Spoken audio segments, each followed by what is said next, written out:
That night, after all the clocks had been inspected and cleaned, Hugo opened the magic book. He read it from cover to cover, then reread his favourite parts, memorising whole sections, practising whatever he could find around his room. But even as he found out his cards or rolled a coin across the back of his fingers, he found himself thinking about Isabel. Hugo finally put the book down. She said she would try to help him get his notebook back. Isabel had called him her friend. But how could he be her friend when he had so many secrets? He didn't have any secrets to keep when he was friends with Antoine and Louis. He wished that Isabel would just go away. Before he got ready for bed, Hugo took out the mechanical man and looked through all the little parts he'd stolen since he started working at the booth. Suddenly, it was as if a light went on in his head. Hugo saw how, with just a little work, one of the pieces would fit into the man's arm socket. He pulled out his toolkit and cut and filed the metal, bending it until it finally snapped neatly into place. For the first time, Hugo had fixed something on the mechanical man without guidance from his notebook. His heart beat hard. What if he could fix the mechanical man without using the notebook? After all, who knew how long the old man was going to make him work? And what if the girl was still lying and the notebook really was burned? He wasn't sure he could do it, but until the notebook was actually in his hands, he would try. The week passed quickly. Hugo was more tired than ever. He hardly got any sleep because at the end of the day, after taking care of all the clocks and working at the booth, he would stay up until dawn working on the automaton. He made much progress, and he knew that he was getting very close to finishing. When the time came to meet Isabel and Etienne at the theatre, he didn't want to break his promise, so he made excuses to the old man, left the station and ran to the cinema. He snuck around the back where he found Isabel waiting for him.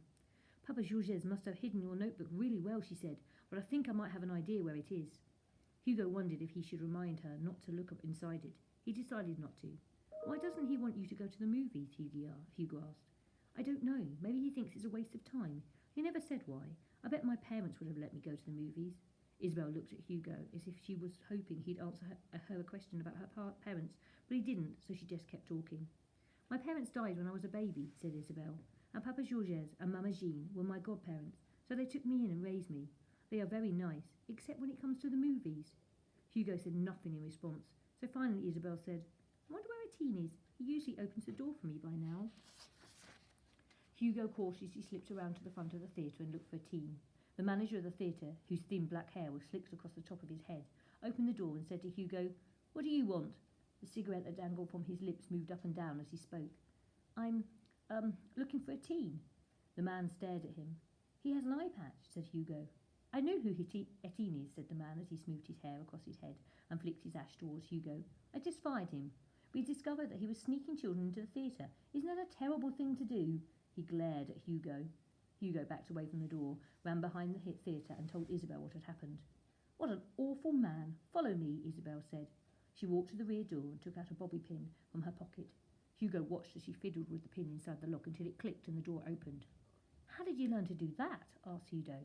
Books, answered Isabel. Isabel poked her head inside to make sure no one was watching and then held the door open for Hugo. They entered the back of the lobby where the photographs from upcoming films were tacked to a display case. Isabel stopped for a moment and looked at one of the pictures, a black and white photograph of an actress with very dark eyes.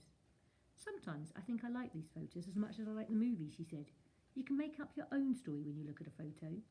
Hugo looked at the picture, but then Isabel said, Quick, the manager is coming. She and Hugo hurried from the lobby into the theatre, sank down into the soft red velvet seats in the back row, and waited for the movie to start.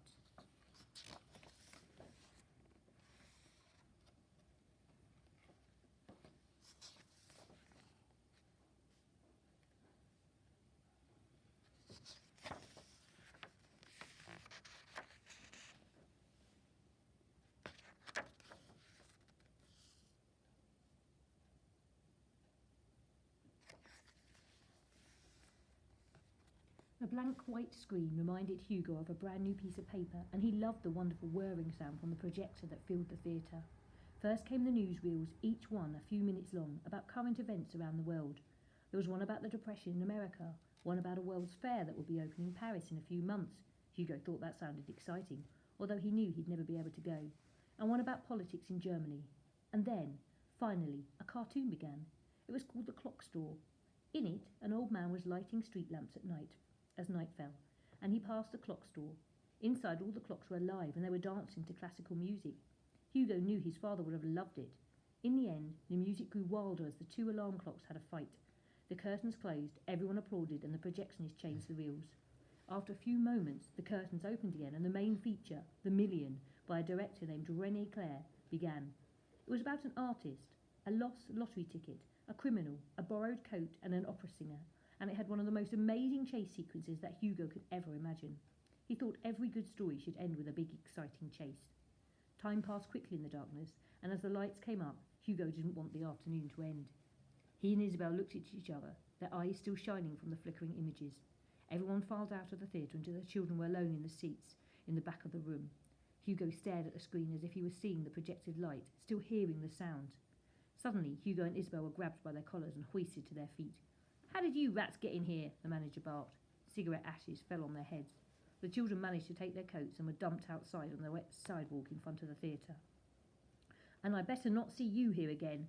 The manager closed the glass doors, wiped his hand and glared at them until they ran away, brushing ash from their hair.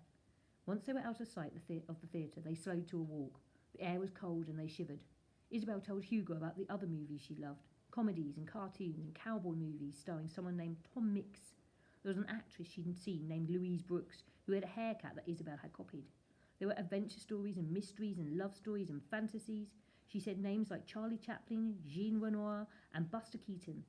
Hugo had seen a few Buster Keaton movies and 2 Charlie Chaplin movies, but for some reason he didn't share this with Isabel. He just listened. Soon they arrived back at the station.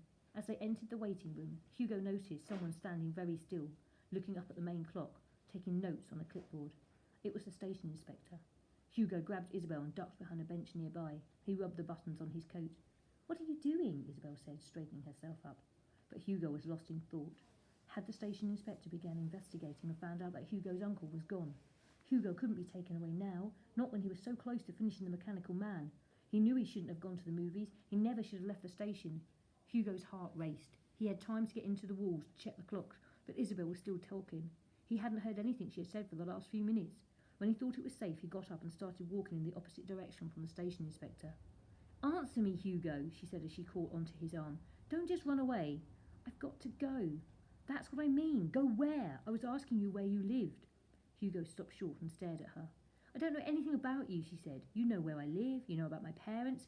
If we're going to be friends, then I think I should know about you. Why won't you tell me?" Suddenly, Hugo started to run. "Hugo," she yelled. "Stop! Wait for me!"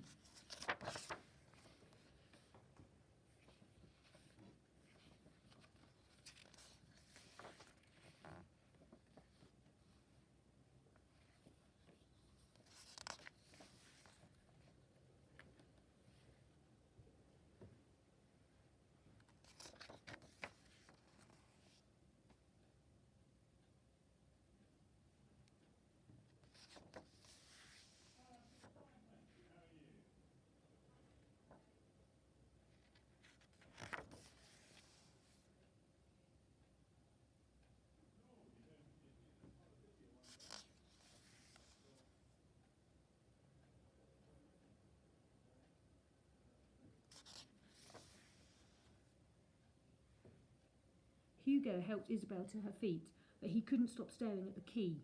Isabel noticed and tucked it back into her dress. "Where did you get that?" Hugo whispered. "Tell me where you live." Neither of them said a word. Without warning, Isabel started running again, and this time Hugo chased her. Finally, she stopped at a cafe table and sat down, out of breath. Hugo sat down too. One of the train station pigeons walked up to their table and pecked at some crumbs on the floor. "Why are you so interested in my key?" Isabel demanded. "Tell me where you got it."